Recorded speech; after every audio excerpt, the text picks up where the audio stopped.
Chapter 34 The Castor and Pollux Thrown up like driftwood on the grey shore, they saw island natives coming down toward them. Battered with the tempest and feeble from the long fortnight without proper food, not even Julius and his soldiers were fit to fight for their lives if the natives were to attack them. Behind them sounded the boom of the waves and the crashing of the fast-breaking ship. Before them were the approaching natives, beneath them the barren beach.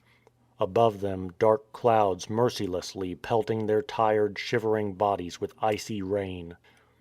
The natives scattered and came on again carrying sticks in their hands, not for fighting, however, but for fire. They threw the sticks together in a sheltered place, and then, crouching over to protect the sparks from the drenching rain, lighted a fire. With friendly gestures and with smiles they now welcomed the shipwrecked people to warm and dry themselves. Rejoicing at this kindness, one and another of the party went off, and came back again with more sticks to keep the fire going. Among these was Paul, who was keen now, as he had been throughout, on keeping up the spirits of the soldiers, sailors, and passengers. As he came back with an armful of sticks and placed them on the fire, one of the sticks seemed to come to life. It shone in moving curves, and before Paul could escape, with a quick dart the viper fastened on his hand. Its poisonous fangs shot through his skin, and as he lifted his hand up, the venomous beast hung there.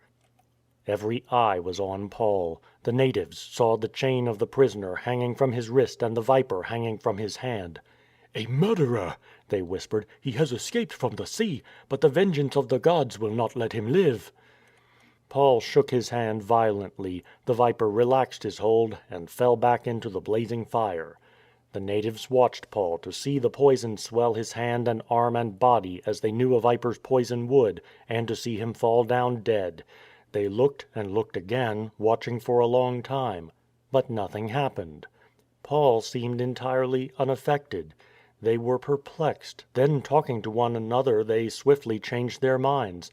This man whom the very serpents could not harm, whom could he be? He must be a god, a murderer one hour, a god the next, so their simple minds worked, leaping from one extreme to the other.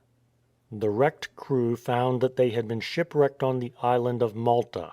Some of the sailors had harboured at the island many times before, for it was on their regular sea route.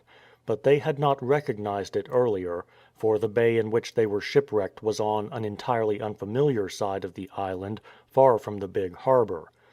Fortunately the governor of the whole island, named Publius, had his lands in the very part of Malta on which they had been wrecked. He invited them to his home and took them in, feeding and lodging them, and giving them all the attention that he possibly could. They stayed with him for 3 days, by which time the kindness and the rest, the good food and the dry shelter, made the awful weeks of the tempest seem like a nightmare from which they had awakened. What return could they make to Publius? He was rich, and they were all stranded without any possessions. Surely they could do nothing except to thank him. Yet there was a great anxiety on the mind of Publius. His old father was very ill, burning with fever and weakened by dysentery. Paul heard of this, and went into the room where the old man lay ill. He kneeled down by the bedside and asked God for that power which again and again had flowed through him. He then laid his hands on the father of Publius. The fever left him, and the wasting disease dried up. Like wildfire the news was spread through the island of the great wonder worked at the hands of Paul. Publius had received more than he had given. Others came to be healed from different parts of Malta.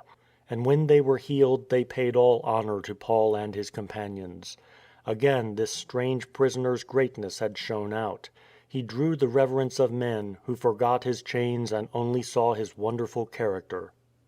As the winter drew on toward spring they would go down to the great harbour of Malta, which was filled with ships that had put in there during the months when the Mediterranean was closed for sailing. When the grey of the cloud skies and the drive of the harsher winds melted before the summer days, and the warm wind began to come up from Egypt with the birds of spring, the harbour began to be full of movement. The sailors caulked and scrubbed the decks, spliced ropes, repaired the sails, and hoisted them on fresh spars. The merchants were opening their warehouses and bringing out the grain and goods from store. The porters ran over the gangways and into the holds, carrying the great earthenware jars of grain and wine. Among the ships in the harbour was a great grain ship from the Egyptian coast, which had put in here for the winter on her way from Alexandria to Italy. On her prow the picture of two men was painted, the twins, Castor and Pollux. The twins were gods whom the Romans thought of as their great protectors and helpers in time of need. Especially the sailors said that, if the Dioscuri came aboard the ship, though invisibly, she would ride through any storm safe to harbour.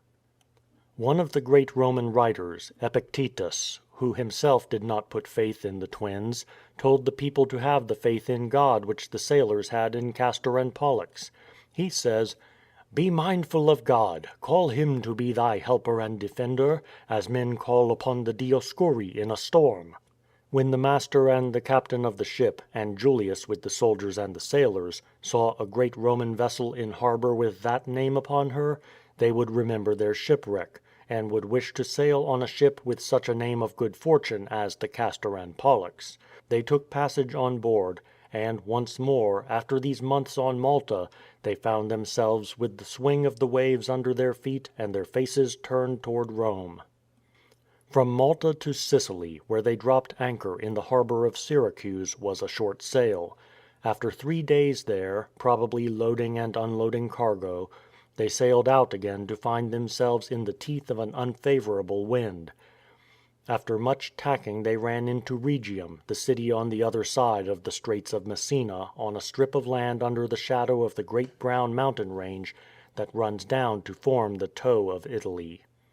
They had to wait only a single day in Rhegium harbour for the breeze that they wanted, for the wind veered round to the south and they were able to hoist sails and run swiftly northward.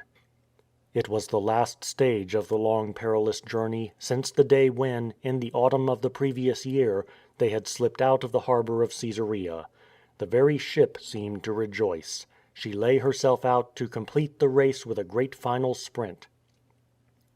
The coast of Italy slipped past on their right as the Castor and Pollux ploughed through the waters that leapt from her side and left a shining wake behind her. Riding the seas like a queen, she shook the spray from her prow.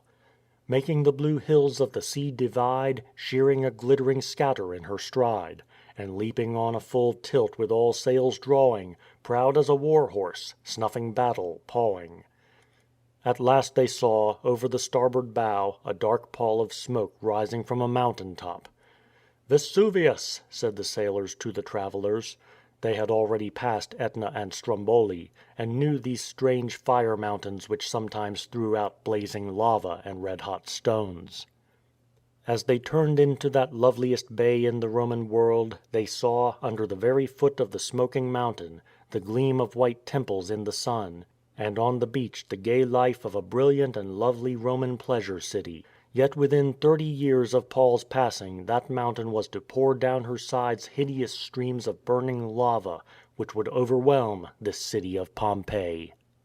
The Castor and Pollux, with Pompeii on her starboard, sailed northward up the bay till, in the northeast corner, she rounded the mole of the inner bay of Puteoli. Exercising the proud right which she possessed, as a member of the great Alexandria Puteoli fleet, she sailed right into harbour with her topsails still unfurled. With a creaking of cordage and a rush, the sailors furled her mainsail, her topsail, and her foresail. The anchor splashed, the rudder paddles were raised and strapped. Paul, standing at the bow, would see, curving up over the ridge of the hills, the white, busy pavement of the road to Rome. End of chapter 34.